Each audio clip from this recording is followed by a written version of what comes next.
우리가 인생에 살다 보니까 족보를 중요하게 여깁니다. 목회를 하니까 결국 이제 결혼할 때쯤 되니까 믿음도 중요하지만 다 집안 따지고 그러는 거는 그냥 인지상정인 것 같더라고요.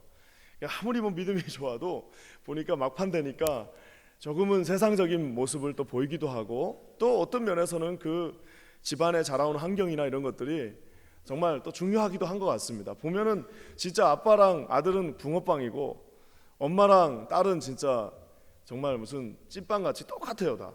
그래서 보면은 야, 정말 그 말이 또 틀린 말도 아니구나 라는 것을 보게 됩니다. 하지만 여러분, 우리가 제가 처음부터 시작했던 이야기처럼 비록 우리가 좋은 곳에서 자라지 못했다 할지라도 여러분, 지금부터가 가장 중요합니다. 지금부터 하실 수 있습니다. 그래서 제가 작심삼대라는 제목도 그런 의미에서 적었습니다. 비록 우리가 조금 불우한 환경에서 자랐다 할지라도 작심, 우리가 마음을 먹고 하나님 앞에 믿음으로 나갈 때 주께서 저와 여러분의 이 족보에 놀라운 역사하심을 우리 주심을 저는 믿습니다. 그래서 여러분, 우리가 자녀들에게 제일 물려줄 수 있는 좋은 거는 뭐냐? 바로 이 족보입니다. 어떤 족보냐? 믿음의 족보입니다. 우리가 어제 본 것처럼 이 함의 집안, 니므롯의 집안 뭘 물려줬어요? 바벨탑을 쌓을 정도로 대단한 기술을 가지고 있었고, 그 뭐라 그럴까요? 정말 당시의 모든 기술을 다 집약해서 놀라운 일을 이룰 수 있을 만큼 대단한 문명을 발달시키고, 뭐라고 할까요? 뭐 우리가 할 수 있는 모든 것들을 다 했지만 결국에는 믿음을 물려주지 못했습니다. 그러니까 믿음을 물려주지 못하니까 어떻게 됐다고 그랬어요? 그 흩어짐을 면하자고 세운 바벨탑은 그들의 기술의 상징이며 힘의 상징이며 모든 부의 결정체였지만 결국에는 하나님의 축복을 받지 못한 채 저주받고 세상으로 흩어지는 것밖에 하지 못했습니다. 오늘부터 우리가 보게 되는, 제가 사실은 이제 저거를 10절부터 읽어야 되는데 너무 계속 낳고 또 낳고 막 이게 너무 길어가지고 중간에 자른 겁니다.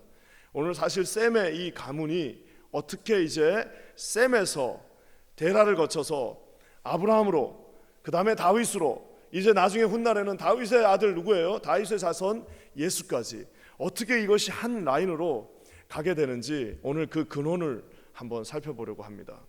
그래서 많은 경우에는 우리 아브라함부터 12장부터 출발하지만 사실 12장보다 더 중요한 것도 하나는 아브라함이라고 하는 사람이 얼마나 대단한 가문에서 출발했는지를 한번 살펴볼 필요가 있습니다. 그래서 12장보다는 그 족보가 시작되는 우리 11장 후반부부터 오늘 한번 살펴봤으면 좋겠습니다. 얼마나 많은 축복을 받았길래 이 아브라함이 그렇게 대단하게 정말 하나님 앞에서 믿음의 아버지, 아브가 아버지라는 뜻입니다. 비슷하죠, 우리랑. 아브, 라함 해갖고 모든 민족의 아버지라고 불림을 받게 됐는지 오늘 여러분 한번 살펴봤으면 좋겠습니다. 우리가 생각할 때는 이제 아브라함이 대단한 집안에서 출발한 것 같은데요, 여러분, 이 아브라함의 아버지 데라의 삶 자체가 만만하지 않았습니다. 우리 26절 말씀 한번 다 같이 보겠습니다. 26절 시작. 데라는 70세에 아브라함과 나홀과 하란을 낳았더라. 당시, 지금이야 그렇지 않지만 그 당시는요, 애를 하나 낳는 게 곧 뭐예요? 노동력입니다. 아이를 낳는 것이 노동력입니다. 그러니까 아이를 많이 낳아. 우리 옛날에도 뭐 지금이야 뭐 하나 둘이지만 옛날에 우리 아버지 때 이때 보면 다 뭐 8남매, 9남매, 12남매인데 뭐 3명은 먼저 가고 뭐 이런, 그래서 상상을 할 수 없는, 아니 어떻게 8명을 키웠어요? 물어보면은 그냥 키운 게 아니라 자기들이 자랐대요. 자기가 자기 먹을 건 다 갖고 태어난다고. 어떻게 먹을 걸 갖고 태어날까? 다 나는 먹여야 될 것 같은데. 하여튼 그때는 그랬나 봐요. 그래서 하여튼 한 명을 낳으면 그게 노동력이기 때문에 3대가 다 같이 살다 보니까 많이 낳는 것이 곧 경쟁력입니다. 근데 놀라운 거는 지금 우리 족보가 있는 저 11장 우리 30절부터 이렇게 쭉 보면요, 11장은 10절부터 이렇게 쭉 보면요, 대부분의 사람들이 다 20대 후반이나 30대 초반에 아이를 낳습니다. 그래가지고 누가 32살에 누구를 낳고 29에 누구를 낳고 우리가 읽은 거에 다 그렇게 나와 있는데 유독 데라만 몇 살에 낳았다고요? 70세에 아브라함과 나홀과 하란을 낳았습니다. 남들보다 무려 반 이상, 곱하기 2만큼 늦게 시작한 겁니다. 아까도 제가 얘기한 것처럼 당시 자녀가 곧 재산이었는데 이 재산 축적을 남들은 지금 한 23살에 대학 졸업하고 나서부터 저기에 딱 취직해가지고 그때부터 막 돈 벌고 그때부터 아파트 산다 그러고 막 그러는데 우리도 지금 한 50 넘어가지고 그때부터 내가 이제 돈을 모으겠다라고 하는 것과 똑같은 겁니다. 어떻게 보면은 이 경쟁 사회에서 아주 늦게 출발하는 좋지 않은 출발이었다는 겁니다. 제가 어떻게 하다 보니까 그 섬에 선교지 가게 될 때 사람들한테 제일 많이 들었던 얘기가 그겁니다. 다 지금 대학원 가가지고 안수 이제 목사 되려면은 대학원 가고 그러고 나서 그거 졸업하고 나서 강도사 하고 이렇게 해서 안수를 받아야 되는데 아니 이거 인생에서 제일 중요한 그 24살 5살 그때 선교지 나가면은 언제 돌아와가지고 언제 공부할 거며 언제 결혼하고 언제 안수 받냐 너무 늦어진다. 삶의 출발이 늦어지니까 그게 좋은 결단이 아니다. 차라리 여기서 공부 끝내고 결혼하고 그러고 둘이 같이 나가라 이 얘기를 제일 많이 들었습니다. 그리고 사실 진짜 갔다 오니까 저는 뭐 주님께서 드라마틱하게 인생을 확 바꿔주셔가지고 비록 한 몇 년 늦게 시작했지만 돌아오면은 더 공부도 빨리 끝내고 애기도 더 빨리 우리 결혼도 빨리 하고 이럴 줄 알았는데 예전에 제가 아는 분이 우리 그 대학 다닐 때 이 자매가 서울여대를 다녔는데 거기 교수님 유명한 분 한 분 있습니다. 기독교인 유명한 교수님 한 분 계신데 자기가 이제 교회 가는 것 때문에 너무 못해가지고 좀 레포트를 조금 한 주만 늦게 해달라고 이렇게 부탁을 했대요. 그랬더니 그 교수님이 하는 말이 상급은 하늘 가서 받고 여기서는 그냥 C를 받아라 그렇게 말씀하시더래요. 그 참 예수 잘 믿는 그분이 그렇게 얘기해가지고 이분이 좀 상처를 받았는데 나중에 가만히 생각해보니까 그게 뭐예요? 대가 지불입니다. 제가 그렇게 하나님 와서 열심히 가서 사역하고 들어오면은 뭐 바로 그냥 모든 일이 다 풀릴 것 같았는데 천만에요. 다시 와갖고 다시 처음부터 다시 해야 된다. 남들보다 늦어지는 건 맞는 말이더라고요. 결혼도 남들보다 늦게 하고 목사 안수도 남들보다 훨씬 늦게 받고 그래가지고 다 늦게 출발했습니다. 그게 다 어떻게 보면은 대가 지불이고 필요한 나임. 오늘 대라도 어떻게 했다고요? 누려 남들보다 곱하기 2가 넘는 그 시기로 늦게 인생을 출발하게 됩니다. 그뿐만이 아닙니다. 인생이 그렇게 해서 잘 되면 다행인데요. 28절 말씀 한번 다 같이 읽겠습니다. 28절 시작. 하라는 그 아비 데라보다 먼저 고향 갈대아인의 우르에서 세상에 데라의 아들 하란 즉 아브라함의 아버지 데라 아브라함의 형제 중 하나였던 하란이 아버지보다 먼저 죽음을 맞이하게 됩니다. 우리가 예전에 어르신들 이야기하는 것처럼 자식이 먼저 죽는 것은 부모의 가슴에다가 대못을 박는 거라고 누가 말씀하시는 거예요. 어떻게 축복의 가문에서 그 늦게 낳은 아들, 그 70에 낳은 아들 중에 하나가 먼저 무슨 이유인지는 모르지만 먼저 그 축복의 가문이라고 말한 그 가문이 그렇게 됩니까? 아마 사람들이 말 많이 했을 겁니다. 제가 옛날에 이스라엘에서 있었을 때 미국인 선교사님 한 분 계셨습니다. 필립이라고 이름이 필립으로 기억나는데 필립하고 하이디였던 것 같은데 그 가정이 그 당시 한 15년 가까이 그 이스라엘에 계셨습니다. 그래서 열심히 사역하셨죠. 그 미국에서 잘 살다가 와가지고 그 좁은 집에서 살면서 딸 셋 키우면서 열심히 아주 사역해 갔는데 저도 그때 그 딸들이 참 기억이 나요. 특히 막내딸 참 이뻐가지고 우리가 다 사랑하고 막 그랬습니다.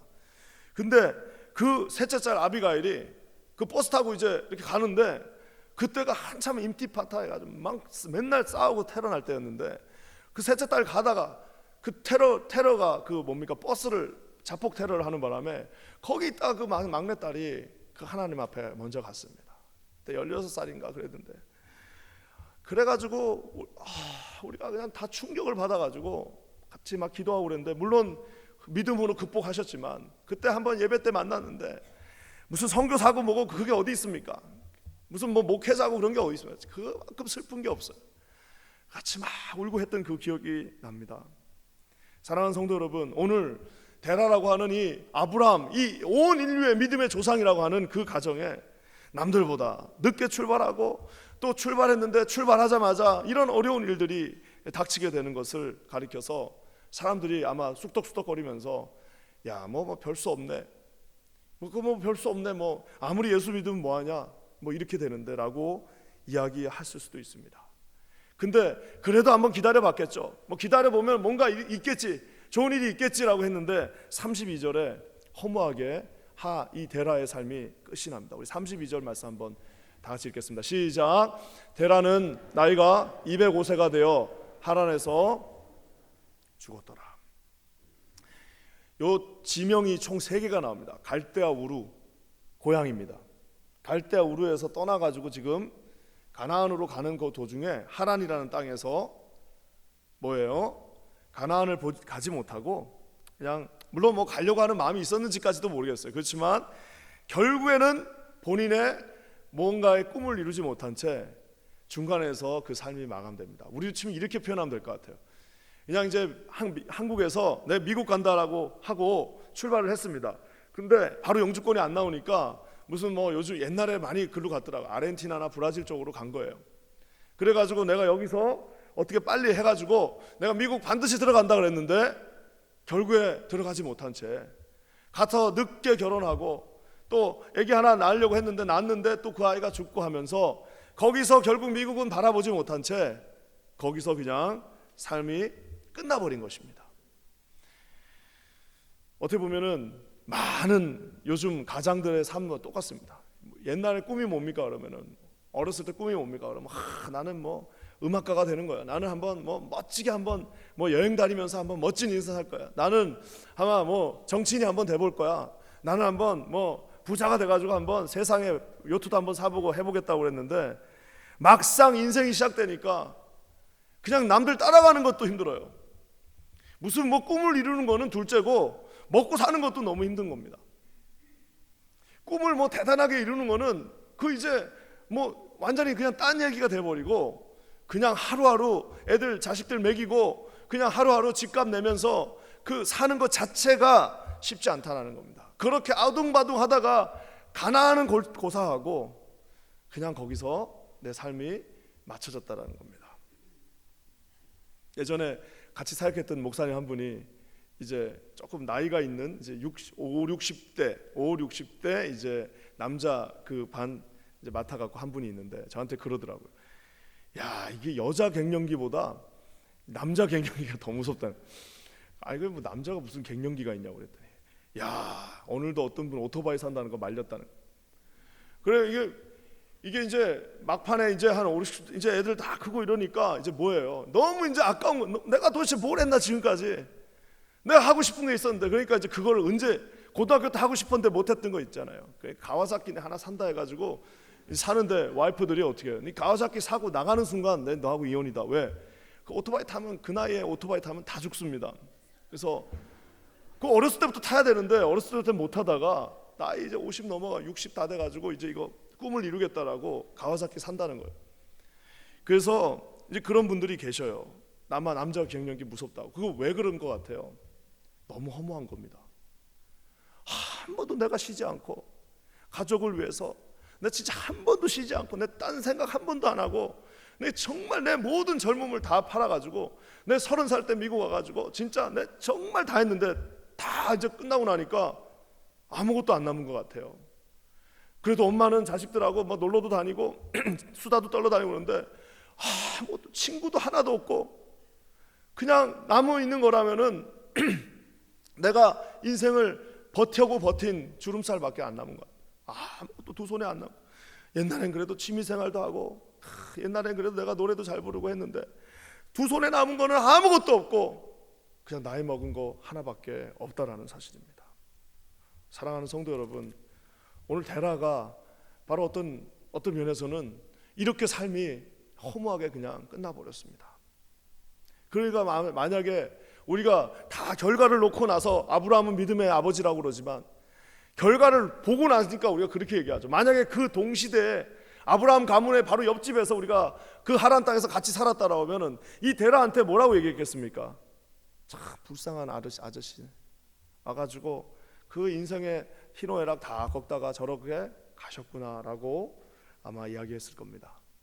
근데 여러분 아브라함의 이 가문에 위기는 여기서 끝나지 않습니다.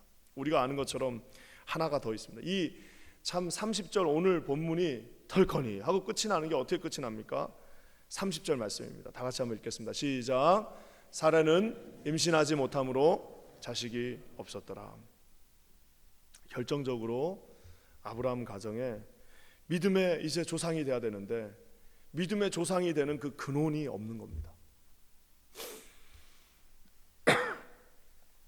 지금이야 뭐 결혼 늦게 하고 뭐 라이프 스타일이 있으니까 뭐 우리는 뭐 그냥 딩크로 살겠다 해가지고 더블 인컴 노 키드 해가지고 뭐 우리가 원하는 대로 살겠다고 노 프로블럼 아무 문제가 없지만 그 당시는 여러분 이것은 큰 문제였습니다. 그 당시는 어떻게 보면은 우리 존재 자체가 없어진다라고 생각했습니다. 지금이야 뭐 문제가 없지만 그때는 아무 문제가 그때는 이게 보통 일이 아닙니다. 더 마음이 아픈 거는 뭐냐면 이 족보 제가 11장 10절부터 쭉 읽으면요 무슨 놀리는 것도 아니고 다 A가 B를 몇 살에 낳고 B를 낳은 후에 또 누구를 낳고 이러면서 계속해서 뭐 그냥 아무 그냥 그거 없이 다 모든 것들이 다 된다라고 생각하는데 믿음의 조상이라고 정작하는 본인은 막판에 뭐예요? 30절이 저렇게 딱 하면서 마무리가 되어지는 것을 보게 됩니다.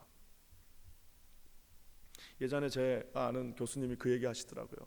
그 참 아기가 없으셨는데 자기가 딴 때는 다 괜찮았는데 어느 날 차를 타고 딱 가는데 마돈나가 임신했다는 말을 딱 뉴스에서 아빠가 누군지 뭐 잘 명확하지 않은 마돈나 임신했다는 얘기를 딱 듣고 그 교수님이 그때 막 우리 앞에서 우셨어요. 아니 어떻게 내가 이렇게 하나님 앞에 좋은 아빠가 되고 싶은데 마돈나도 임신을 하는데 내가 안 되냐 그러면서 이게 안 당해보신 분들은 모르십니다. 그래가지고 그때 막 그렇게 어려워하셨던 기억이 납니다. 뭐예요? 당연하게 받는 거라고 생각했는데 본인에게는 없다라는 겁니다.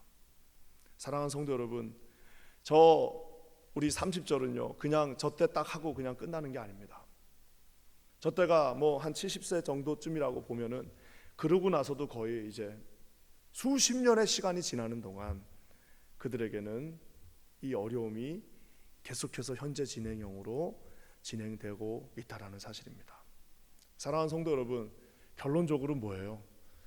부름을 받았다라고 그랬는데 결론적으로 뭡니까? 남들보다 늦게 시작하고 남들보다 그 자녀를 잃은 고통이 있고 결국에는 아버지는 중도에서 그냥 거기서 그 삶이 끝나지고 이제는 뭐예요? 두 부부가 그냥 조카 자기가 죽은 자기 형제의 아들로 데리고 그냥 정처 없이 이제 그 땅을 향해 가야 되는 그 직전의 시점이 바로 이 11장 마지막의 시점입니다. 인생이 그냥 초라하게 마무리되어질 수밖에 없는 그 부족한 시점에 우리가 아는 것처럼 이제 12장이 시작됩니다. 12장이 어떻게 시작되죠? 12장에 나온 첫 단어가 뭘까요? 12장의 첫 단어가 뭘까요? 여러분 그거 이제 내일 말씀드리겠습니다. 살짝 미리 말씀드리면 하나님이 다 이제 주어로 이 모든 그 부르심의 주어로 갑자기 지금까지는 그냥 뭐 자기들끼리 내 낳고 어디 이상한 하란 땅 같은 데서 살고 먹고 죽고 살고 막 하는 그 복잡한 인생의 실타래가 여기저기 막 걸려 있는 어디서부터 풀어야 될지도 모르겠고 뭘 어떻게 시작해야 될지도 모르겠는데 그렇게 인생이 그냥 끝나나 했는데 거기서 12장 1절에 이제 하나님이 그들의 인생의 주어로 등장하게 된다라는 사실입니다. 사랑하는 성도 여러분, 혹시 저와 여러분의 삶 가운데 이런 좀 초라하고 좀 어떻게 보면은 잘 풀리지 않고 어떻게 보면은 슬픔이 있고 어떻게 보면은 축복해 주신다고 그랬는데 전혀 열리지 않는 것 같은 인생의 그 실타래 때문에 괴로워하고 계신 분들 계실 겁니다.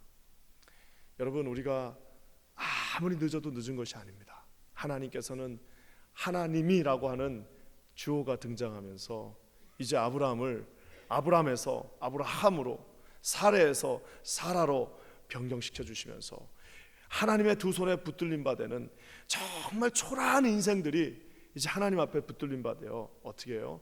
놀라운 어드벤처러스한 인생으로 바뀌는 것을 보게 됩니다. 아브라함 하나님은 부르셨고 아브라함은 순종함으로 말미암아 믿음으로 순종함으로 말미암아 하나님께서 주시는 그 말로 형언할 수 없는 믿음의 조상이 되는 축복을 받게 됩니다. 기도하기는 우리 퀸즈 한인교회에 속해 있는 모든 성도들에게 이런 놀라운 은혜가 함께 하시기를 우리 주님의 이름으로 간절히 축원합니다. 복잡한 어려움 가운데 계신 분들, 우리 오늘 한번 같이 기도합시다. 기도할 때 하나님, 성령이여 제 마음을 붙잡아 주십시오. 허탄한 것에 마음을 놓치지 않게 도와주시고, 하나님 아버지, 내 삶이 오직 주님께만 있사오니 기다리겠습니다. 주님이 주실 때까지 반드시 기다리겠습니다. 내 마음을 붙잡아 주십시오. 여러분, 이렇게 함께 기도해 주시는 저와 여러분 되시기를 주님의 이름으로 간절히 축원합니다. 오늘 좀 일찍 빨리 마쳤습니다. 우리 함께 나중에 찬양하고요, 우리 여기 다 올라와서 우리 함께 무릎 꿇고 한번 기도했으면 좋겠습니다. 성령께서 오늘 주시는 은혜가 우리 퀸즈 한인교회 공동체 가운데 충만하게 임할 줄 믿습니다. 우리 다 같이 이 시간에 기도하겠습니다. 하나님 감사합니다. 우리 성령께서 말씀하셔서 우리가 오직 피할 수 있는 곳은 하나님 한 분밖에 없음을 고백합니다. 성령께서 이곳에 임재하여 주셔서 우리 모두가 주를 만나게 하여 주시고, 아버지 하나님, 아브라함이라고 하는 그 위대한 인물의 삶을 먼저 봤는데 아무 별 볼 일 없으며 오히려 그곳에 고난과 아픔이 있었고 기다림과 초조함이 있었으며 하나님 앞에 누구도 알 수 없는 그 어려움이 있었음을 보게 됩니다. 하나님 함께 하셔서 우리 마음을 붙잡아 주시고 성령께서 함께 하사 우리 사랑하는 성도들 함께 기도할 때 놀라운 은혜로 채워 주시옵소서. 우리 그렇게 하실 주님을 찬양합니다. 예수님의 이름으로 간절히 기도합니다.